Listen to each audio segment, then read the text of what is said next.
ইসলামী ছাত্র শিবিরের উপরে স্টিম রোলার চালানো হয়েছিল। অসংখ্য ভাইদেরকে শাহাদত বরণ করতে হয়েছে। এই জালেম সরকারকে পতনের জন্য ইসলামী ছাত্র শিবিরকে রক্ত ঝরাতে হয়েছে। প্রিয় ভাইরা আমার, আমি আপনাদেরকে যে কথাটি বলতে চাই, ইসলামী ছাত্র শিবির তো সেই সংগঠনের নাম যেই সংগঠনের ছাত্ররা একাধিক তারা আল্লাহর জমিনে আল্লাহর দ্বীন কায়েম করার জন্য সারাদিন ছাত্র জনতার দ্বারে দ্বারে ঘুরে ইসলামের দাওয়াত দেয়, আর রাতের আধারে তাহাজ্জুদের নামাজ পড়ে আল্লাহর কাছে ধর্ণা ধরে। ইসলামী ছাত্র শিবির তো সেই সংগঠনের নাম যেই সংগঠনের ছাত্ররা বাংলাদেশের প্রত্যেকটি শিক্ষা প্রতিষ্ঠানে কোরআনের আইন বাস্তবায়ন করতে চায়। প্রিয় ভাইরা আমার, এই ছাত্র শিবিরকে তাদের নৈতিকতা সম্পন্ন চরিত্রবান আদর্শ ছাত্র সংগঠন তৈরি করতে গিয়ে আজকে ইসলাম বিদ্বেষী শত্রুরা তাদেরকে বিভিন্ন সময় অ্যাটাক করে শাহাদত বরণ করিয়েছে। আমরা আজকের এই সমাবেশ থেকে দায়িত্বহীন কণ্ঠে বলতে চাই, ইসলামী ছাত্র শিবিরকে তোমরা এখনো চিনতে পারো না। ইসলামী ছাত্র শিবির ইচ্ছা করলে বাংলাদেশের প্রত্যেকটি শিক্ষা প্রতিষ্ঠানে গণজোয়ার তৈরি করে 5 মিনিটের ব্যবধানে বাংলাদেশকে দখল করার শক্তি রাখে। ইসলামী ছাত্র শিবিরের নৈতিক শক্তির কাছে কোন ছাত্র সংগঠন আমাদের তুলনা করতে পারবে না, ঠিক কিনা? কারণ আমরা লেজুর ভিত্তিক রাজনীতি করি না। ইসলামী ছাত্র শিবির আল্লাহর জমিনে আল্লাহর দ্বীন কায়েমের চেষ্টা করে। এই জন্য বিগত দিনে ইসলামী ছাত্র শিবিরের ভাইদেরকে যারা শাহাদত বরণ করেছে, আমরা আজকের সমাবেশ থেকে সরকারের কাছে দাবি জানাই, অনতি বিলম্বে হত্যাকারীদের বাংলার মাটিতে বিচার করতে হবে। যারা অপরাধ করেছে তাদের ছাড় দেওয়া হবে না। আইনি প্রক্রিয়ায় তাদের বাংলার মাটিতে শাস্তির ব্যবস্থা করে আমরা নিশ্চিত করতে চাই অপরাধীদের বাংলাদেশে কোনো ঠাঁই হবে না। আমি পরিশেষে আপনাদেরকে উদাত্ত আহ্বান রাখতে চাই, ইসলামী ছাত্র শিবিরের ভাইরা, তোমরা যারা এখানে এসেছ, তোমাদেরকে 5 ওয়াক্ত নামাজ জামাতের সাথে আদায় করতে হবে, কোরআনের পথে চলতে হবে, ইসলামের অনুশাসন মেনে চলতে হবে, কোরআন হাদিসের ব্যাপক জ্ঞান অর্জন করতে হবে এবং আদর্শ চরিত্র দিয়ে, মেধা দিয়ে আগামী দিনে দেশ এবং জাতির দায়িত্ব নিতে হবে। আমি ইসলামী ছাত্র শিবিরের সকলকে আগামী দিনের সকল সেক্টরে মেধার সমন্বয় করে সকল জায়গায় ইসলামী ছাত্র শিবিরের ছত্র ছায়া তৈরি করে আগামী দিনে বাংলাদেশকে চালাতে হবে, এই উদাত্ত আহ্বান রেখে সবার সুস্বাস্থ্য ইমানি জীবন কামনা করে সবাইকে ধন্যবাদ জানিয়ে আমার বক্তব্য শেষ করছি। আসসালামু আলাইকুম ওয়া রাহমাতুল্লাহ। ধন্যবাদ জনাব মোহাম্মদ মাহবুব রশিদ শামীমকে।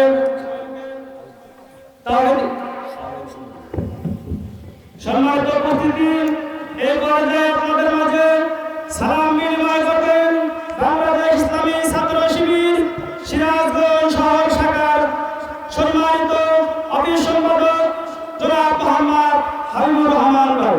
আমি ভাইকে সালাম বিনিময় করার জন্য সবিনয় অনুরোধ করছি।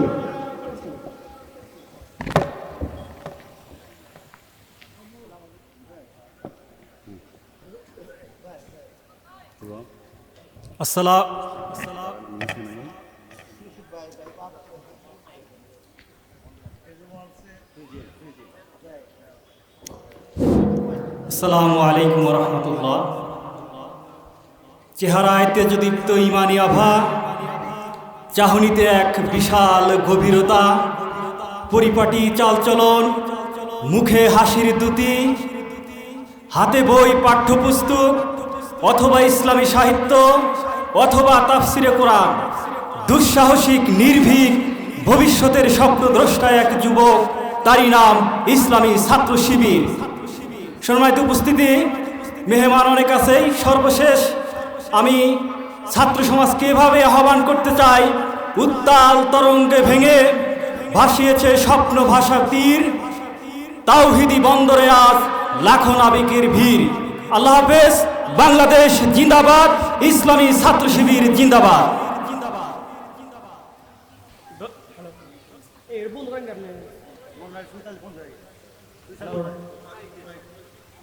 ধন্যবাদ ছাত্রনেতা জনাব মোহাম্মদ হাবিব ভাইকে। সম্মানিত উপস্থিতি, এই পর্যায়ে আপনাদের মাঝে সংক্ষিপ্তভাবে বক্তব্য নিয়ে আছেন বাংলাদেশ জামাত ইসলামী বেলকুচি উপজেলা জামাতের সংগ্রামী সেক্রেটারি জনতা জনাব মোহাম্মদ আবুল হাশেম সরকার। জনতা জনাব মোহাম্মদ আবুল হাশেম সরকার।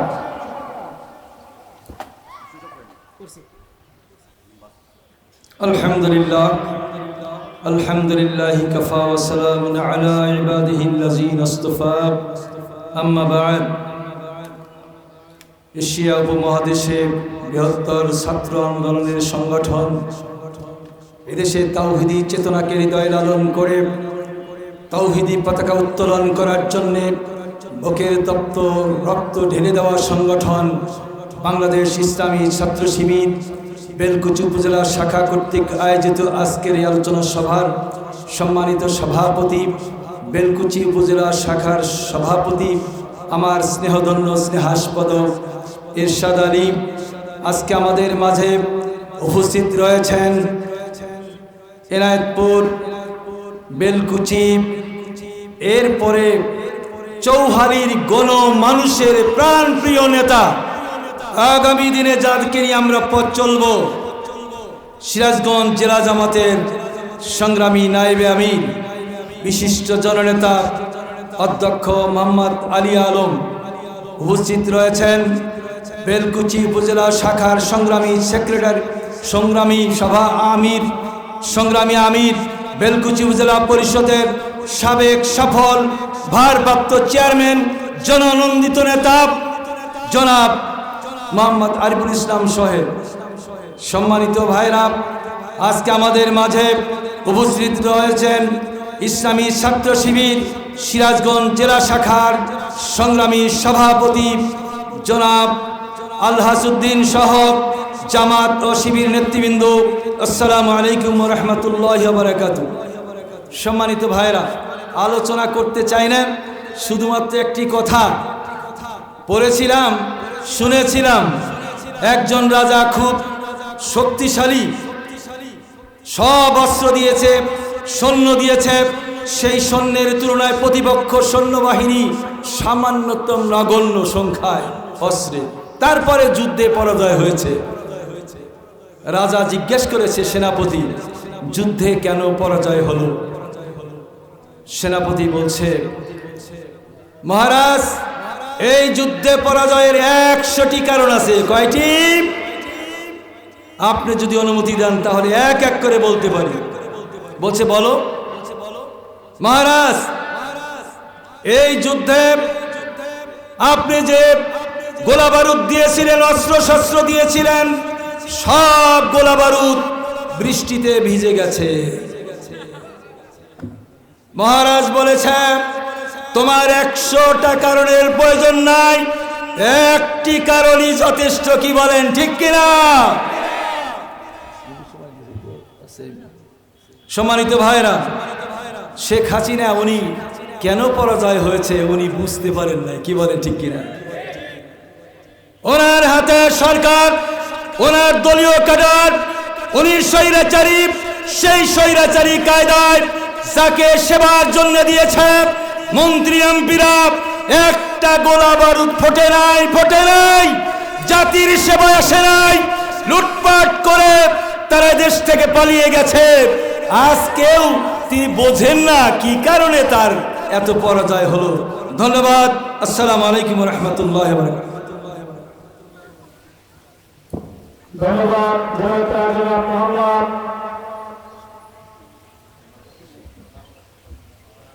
মাওলানা আবুল হোসেন আবুল হাশেম সরকারকে। সম্মানিত উপস্থিতি, এই পর্যায়ে শুভেচ্ছা বক্তব্য নিয়ে আছেন বাংলাদেশ ইসলামী ছাত্র শিবির সিরাজগঞ্জ জেলা শাখার সম্মানিত সাহিত্য সম্পাদক জননেতা জনাব মোহাম্মদ রেজাউল্লাহ সাহেব, ছাত্র নেতা জনাব মোহাম্মদ রেজাউল্লাহ সাহেব।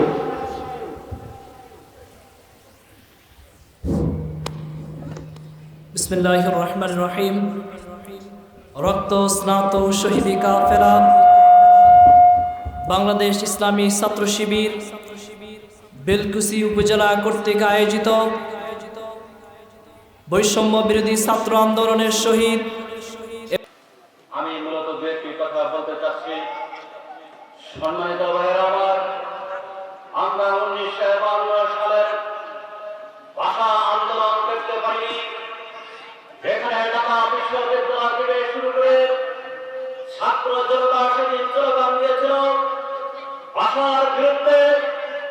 তেমনি ভাবে বাংলাদেশের বৈষম্য বিরোধী আন্দোলনের স্টুডেন্টরা, বাংলাদেশের এই তামাল ছেলেরা এই স্বৈরাচারী সরকার শেখ হাসিনার বিরুদ্ধে অবলীলায় অকাতরে শহীদ জব্বার, শহীদ ইসমাইল, শহীদ হাফেজ কারি, শহীদুল ভাইয়ের জীবনী আমি দেখেছি, চোখের সামনে তাদেরকে দেখেছি।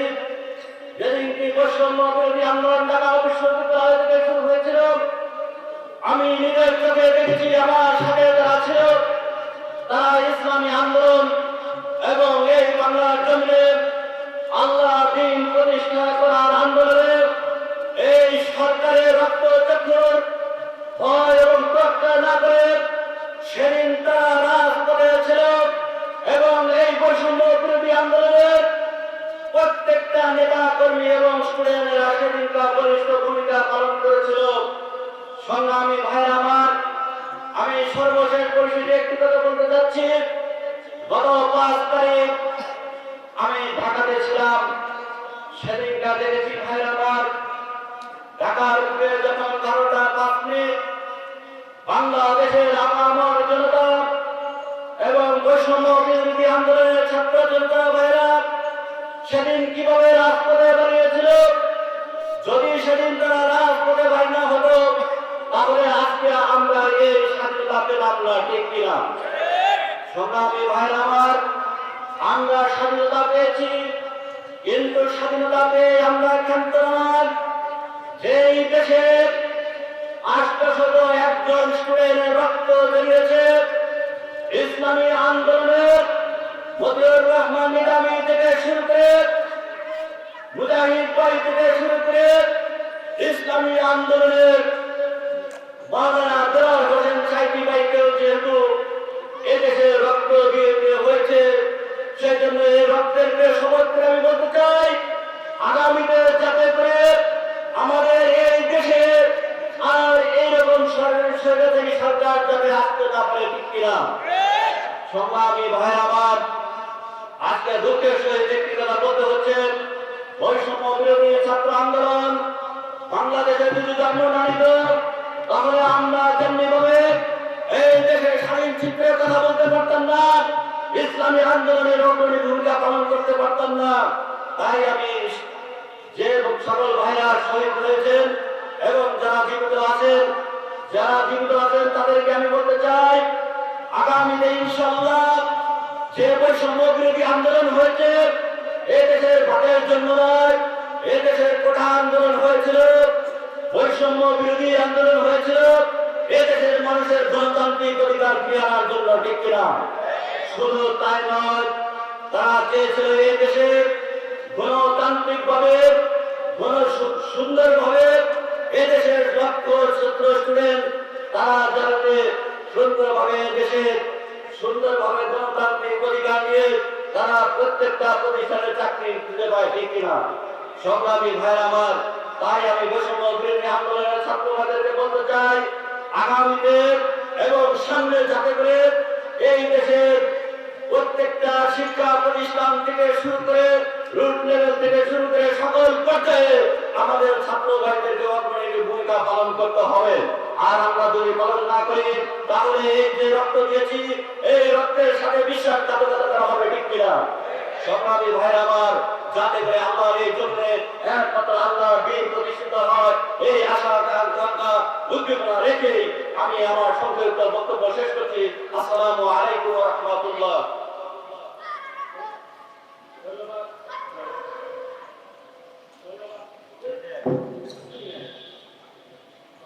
হ্যালো, ধন্যবাদ জনাব মোহাম্মদ সিলিম রেজা ভাইকে। প্রিয় তাওহীদি জনতা, এই পর্যায়ে আপনাদের মাঝে সংক্ষিপ্তভাবে বক্তব্য নিয়ে আসছেন বাংলাদেশ ইসলামী ছাত্র শিবির বেলকুচি উপজেলা সাথী শাখার সাবেক সভাপতি, বেলকুচি উপজেলা জামাতের সহকারী সেক্রেটারি, দুগলিয়াপাড়া ইউনিয়নের সাবেক সফল চেয়ারম্যান জনাব মোহাম্মদ মাহবুবুর রশিদ শামীম, জননেতা জনাব মোহাম্মদ মাহবুবুর রশিদ শামীম, আমি ভাইকে বক্তব্য রাখার জন্য সময় অনুরোধ করছি।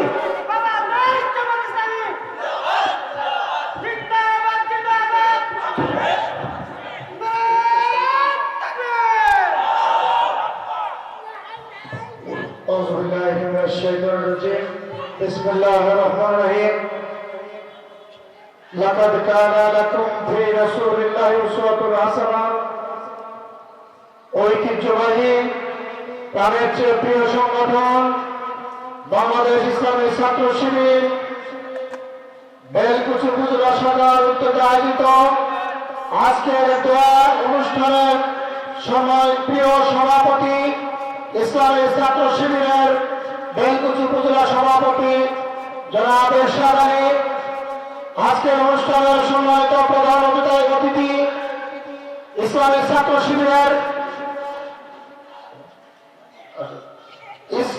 ছাত্র শিবিরের জেলা সভাপতি, ইতিমধ্যে আমাদের মঞ্চের দিকে আসেন আমাদের ইসলামী ছাত্র শিবিরের সিরাজগঞ্জ জেলা সভাপতি ছাত্র নেতা আলহাজ উদ্দিন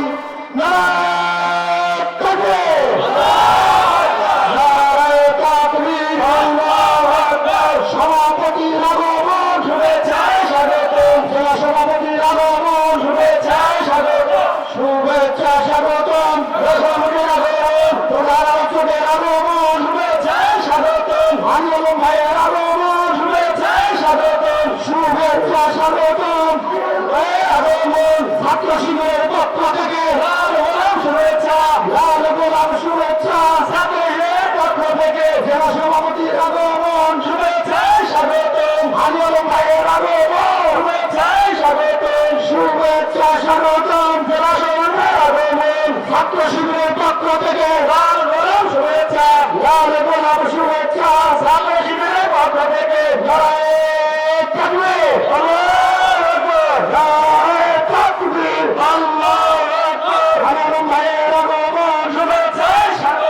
শুভেচ্ছা স্বাগতম আলহাজ ভাইয়ের আগমন, জেলা সভাপতির আগমন, নারায়ে তাকবীর। প্রিয় বেলকুচিবাসী, আজকে আমরা 16টি বছর হৃদয়ে রক্তক্ষরণ করে বাংলাদেশের এই জমিনে বিগত আওয়ামী দুঃশাসন প্রত্যেকটি সেক্টরে নির্যাতনের আমরা শিকার হয়েছিলাম, ঠিক কিনা? সারা বাংলাদেশের প্রত্যেকটি শিক্ষা প্রতিষ্ঠানে